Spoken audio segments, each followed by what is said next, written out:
Hello, Bellevue. Art Jarvis, Interim Superintendent of the Bellevue School District, with you again today. With me today is Heather Edlin. Heather Edlin is our Executive Director for Teaching and Learning in the Bellevue School District.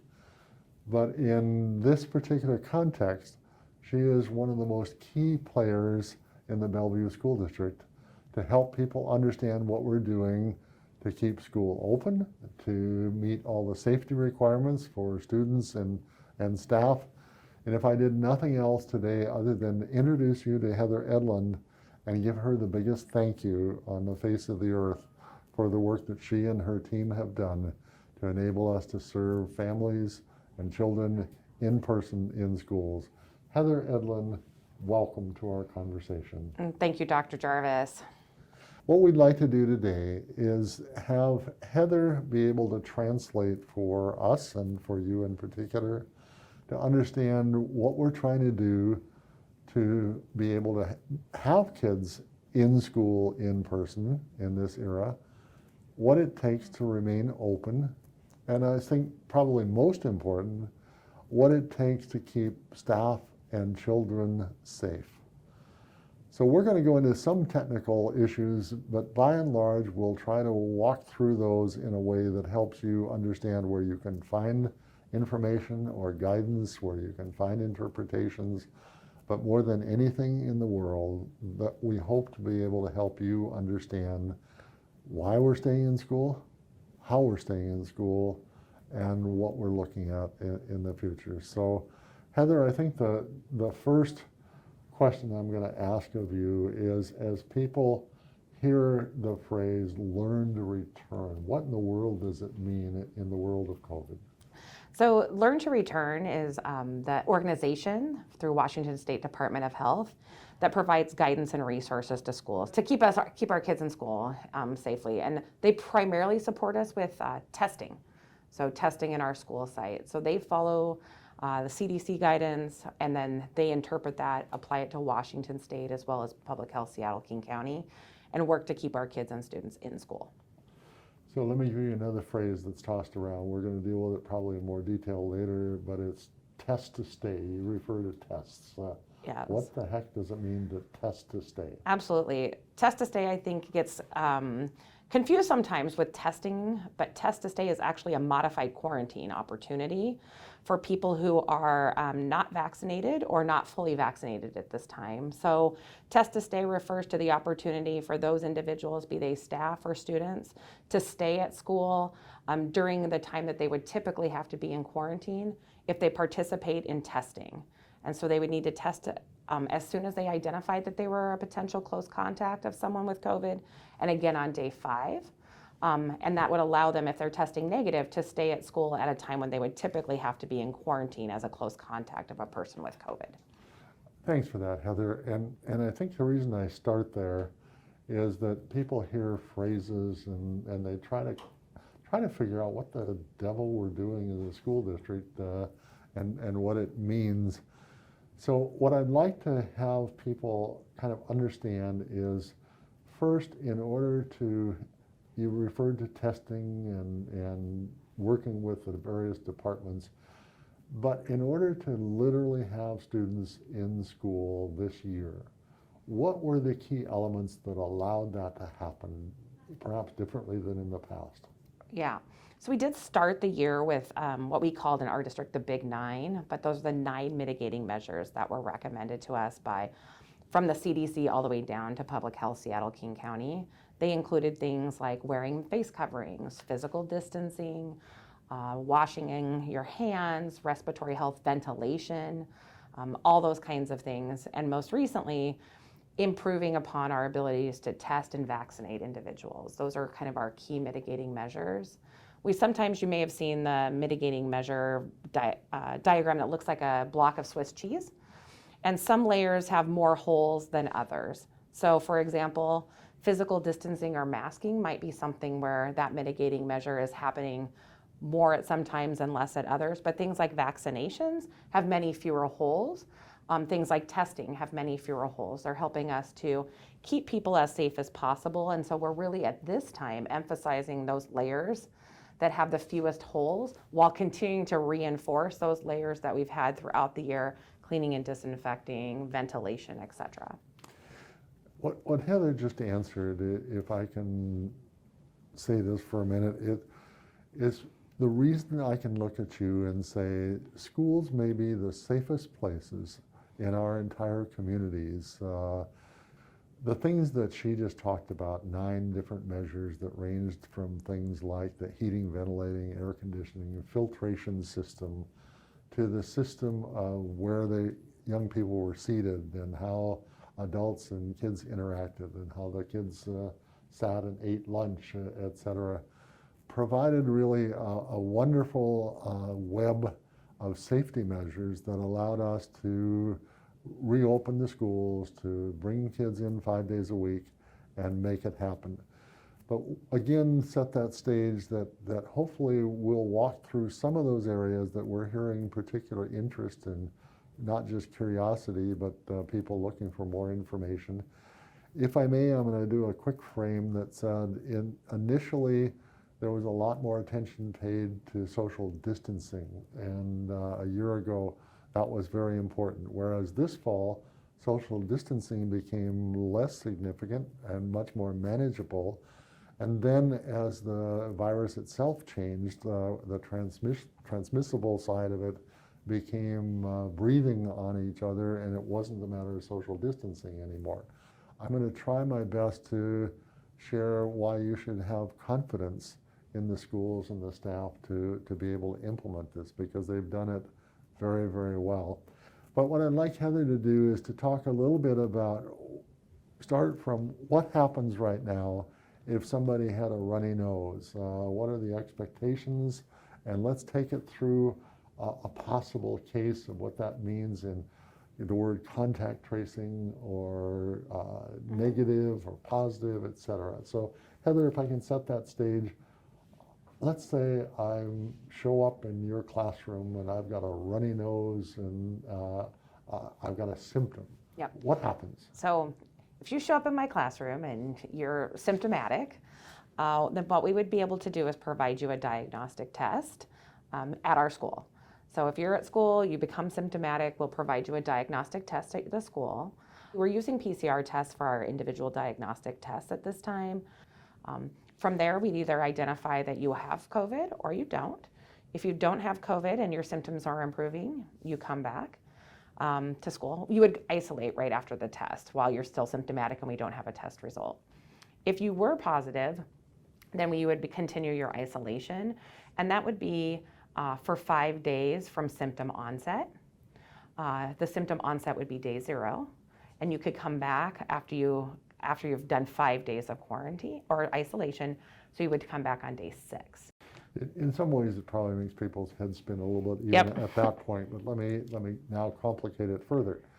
You were just speaking about that child and that situation. What about the teacher in that room? What about the other students in that room? What happens now? Right. So then we prioritize the contact tracing for the positive individual. So if Dr. Jarvis was the positive student in the classroom, we'd be looking at things like the seating charts, where Dr. Jarvis is eating lunch, who he was around at that time, and then we'd be identifying the vaccination status of those individuals. And from there, we determine whether or not that those individuals need to quarantine or not. That's our contact tracing process. Let me interrupt you or ask a question. So you referred to vaccination status. In that contact tracing, what's the significant difference of vaccinated versus unvaccinated? Absolutely. So those individuals who are vaccinated do not need to quarantine. So if you are considered to be up-to-date vaccination status, you're not required to quarantine following a close contact of a person who has COVID. And we consider anyone to be up-to-date vaccination status based on the latest guidance from the CDC, as well as the Public Health Seattle-King County, to be individuals who either if you're 18 and over, have your full series of vaccine and your booster if it's if you're more than 5 months out, or 2 months out with Johnson & Johnson. If you're 5 to 17, that you've completed your series of 2 vaccines plus 2 weeks, or if you've had COVID actually in the last 90 days. They also know that you have an immunity to another infection from COVID in that 90-day window. So it also could be our individuals who may be unvaccinated but had a recent COVID diagnosis. And any of people in those categories do not need to quarantine following a close contact or potential close contact. So you can see in a hurry why Heather is doing this, and she has been working so hard to get all the pieces there. But let me play that back for a second, because I think it's really critical in understanding why I can say that this is a very safe situation. It's safe in that it starts with a request to parents and students, if you're symptomatic or you're feeling badly, stay home. And then obviously kids will be kids, and they're going to show up with or without their parents' knowledge, or they confessing that because they had a test or because they had something happen. And what Heather just described really is that significance of being able to have a manageable system that sorts what happens if, and recognize that that can happen pretty quickly. But let me take it now into, as you said, some of the other 9 layers of sliced cheese. What's the impact of the ventilation system? Why has there been so much attention in that same classroom in the same situation we're describing? Yeah, that's a great question too. Bellevue School District has put into place the highest recommended ventilation systems and filtration systems, and that does help us to ensure that, for example, that we're not having spread between classrooms. So if there's a potentially infected person in one classroom, that is not going throughout the school, but rather being filtered out in just that location. Also, that the air that's in that classroom is, in most cases, the same as or better than outdoor air. So we do measure our filtration, and we do measure our classroom air quality compared to the outdoor air outside of the school, and have been able to identify that our air quality is as close to or better than the air quality of outside. I'm going to laugh because you're a walking encyclopedia as we touch these topics. But what I'd like to really emphasize in what you said is that thank you, Bellevue, for having such beautiful, new, modern schools. That enabled us to have very modern HVAC systems long before Omicron was ever envisioned or aware. Bellevue schools and the Bellevue School District have a running start and a great advantage. And then it was up to Jack McLeod and the whole maintenance crew and the custodians to make sure that the filters were at the highest level and that changed regularly, and it makes a huge difference in making that a safe place. So now let me go to really a third piece, the masks, the dreaded masks. I guess I'd ask you to do a couple things. One is update all of us on the most current, because I'm hearing which masks are probably more important now given the variant that's in place versus the cloth mask that I have in my drawer that I'm not using anymore, all the way to just why is it important, or is it required, and what do you see ahead for us? Yeah, so thank you. So the mask mandate, or the mask order that was put out by the Secretary of the Washington State Department of Health is still in place, and that was put in place in September. So we still have that. What has been changing, though, is some guidance around the masks. The most recent guidance from Public Health Seattle-King County asks that individuals make sure that they're wearing a well-fitting mask. So whether or not it's made of cloth or surgical, in our most current guidance, it is more important that it's well-fitting, so that there's fewer gaps and things like that. However, science is also showing us that surgical masks are better in this particular variant than a cloth mask would be. So to the extent possible, we would encourage people to be wearing a surgical mask or better during their time in school. But again, that's not a requirement by the state health department at this time. The requirement is a well-fitting mask. So masks, HVAC systems, the testing, we're going to come back on some elements of the testing. But let me ask about vaccinations. Something that was different this fall than last year and previous was the vaccination status of our young people and our staff. What's required, what's not required? Earlier we mentioned that if you're vaccinated, you don't have to go through the contact tracing and you can stay in school. But talk for a minute, explain where we are in vaccinations. Sure. So I did speak a little bit earlier about what is considered now up-to-date vaccination status. And so that would include our kids from 5 up to 17. They should have their series of 2 vaccines plus 2 weeks following that second vaccine. And for those 18 and older, completing either their 1-dose Johnson & Johnson or their 2-dose series and a booster if they've reached that time. So in order to be considered fully vaccinated. We are considering, vaccines are one of the main mitigating measures as well, and we are continuing to be offering vaccine clinics. We are working with our partners right now to be offering vaccines clinics for our staff and students starting January 26th, where we would have all types of vaccines available. Again, those appointments would be done through our partners, but making that access available to our staff and the students in our community with a variety of doses from 5 to 18 and above. Is there a cost to this? No, completely free. Yep, completely free.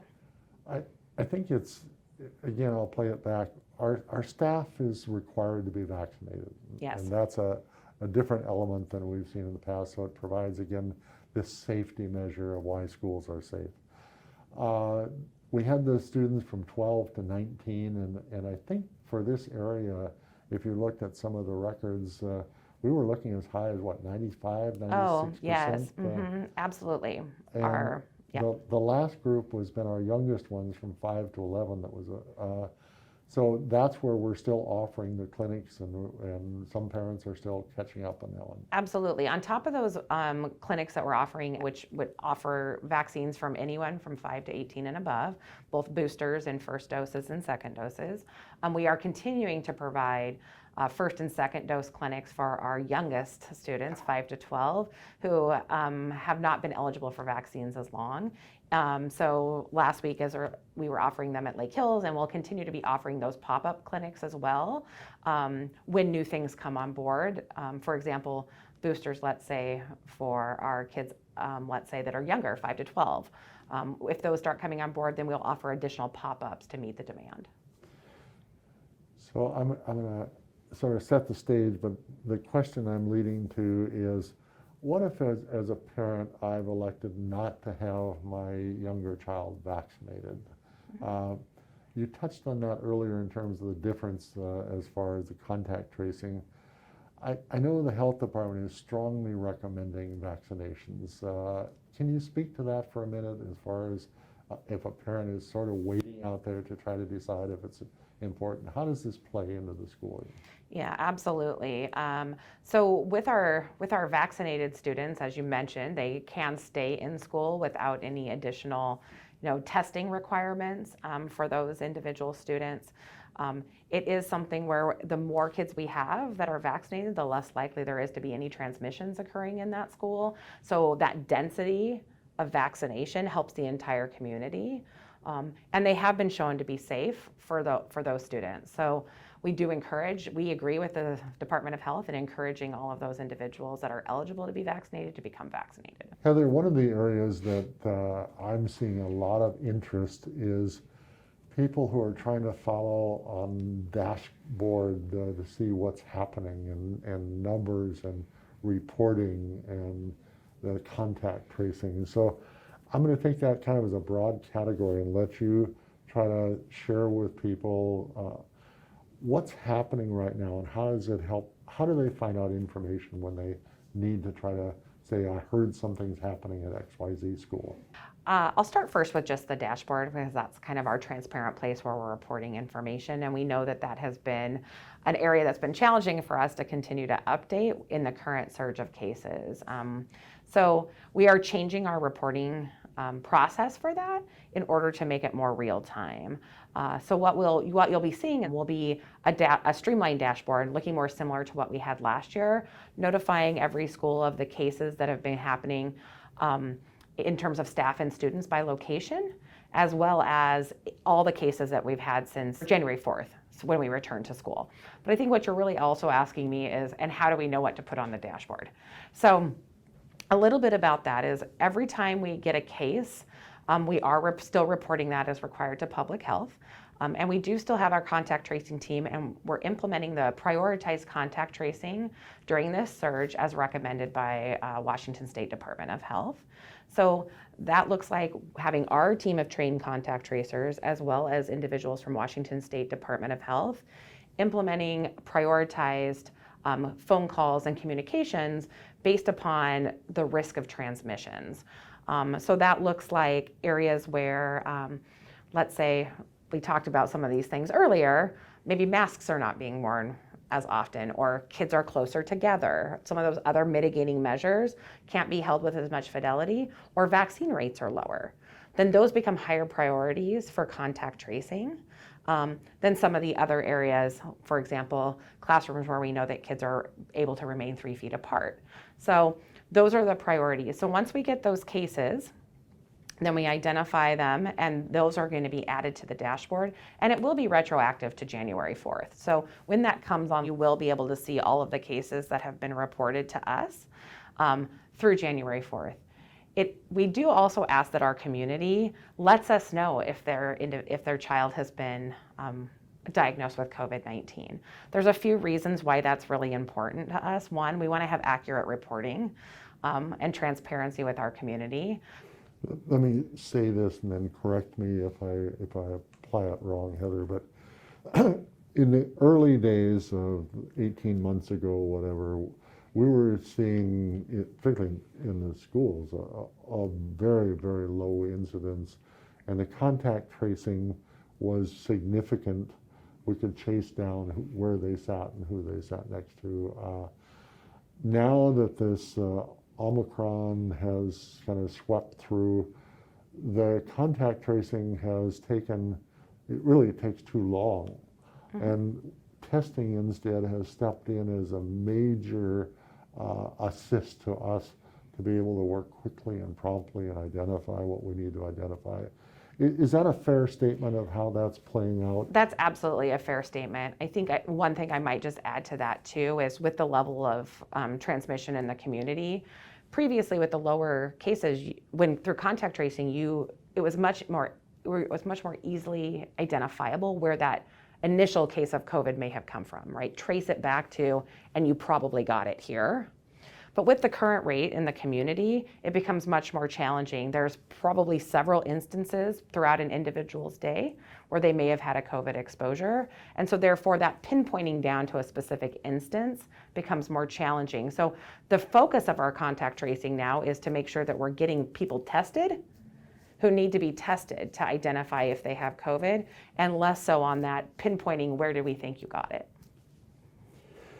I think one of the things I would like to kind of leap in my mind as you were talking, you as an executive director of teaching and learning have had to learn a lot about this whole process. And again, thank you so much for the technical, really, organization and support.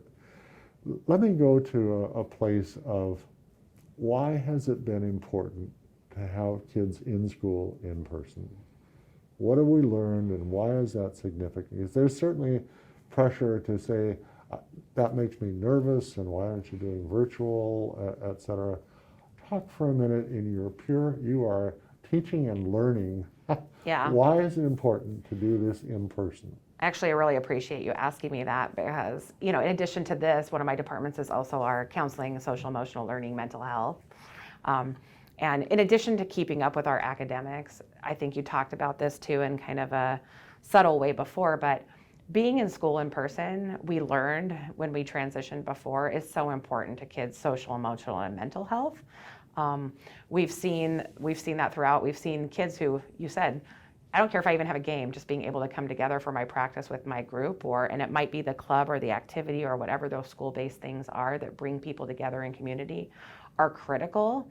I've heard you say it before, but this idea that we can transition into this virtual environment in a short order and capture even, a portion of that just really has proved to be super challenging. So, to the extent that we know that we're keeping kids and staff safe and mitigating the risks of COVID, keeping kids in school for both academic and social emotional pieces is critical. And I would add to your comments, extend my thank you to our educators, our teachers, our paraeducators. They have done an absolutely magnificent job rebuilding the relationships, working with young people in classroom, and there were a whole lot of families for whom the remote and hybrid, it didn't work for them as a family, it didn't work for the kids in the learning. There were some for whom it worked beautifully. Mm-hmm. There were many, many others we've heard from who didn't. So to watch it this fall and to watch the immense, hard professional work that our staff has put in to make that happen is there. Lastly, then, I'll lead to, right now we're in a very critical high caseload period, and we're seeing a couple regional high schools go to virtual, et cetera. So, Heather, why are we trying so hard to keep kids in person? Why don't we just flip the switch and go virtual? It's, flipping the switch is, as I just said, not that easy. It's not the same experience. And even, just a few days, given where kids have been over the past couple of years, is a really big impact. And it's really hard to come back after that. And so everything we can do academically, social, emotionally, for our kids to keep them in school is critical at this time. Heather, thank you. Anything else that you would really like to touch on that you have this encyclopedic knowledge of all the technical, but anything else you would want to say to parents and the community? I would just say the only thing I can think of is that we do have a lot more detailed information on our district website about a lot of the things that we covered today, from testing, test to stay, et cetera. And so if you're wanting to know some of those more technical aspects, just that I would encourage individuals to take a look at our district website. We have been updating it to align to the most current and up-to-date changes that have been coming out. To our community and our parents, I would say, I hope this is helpful.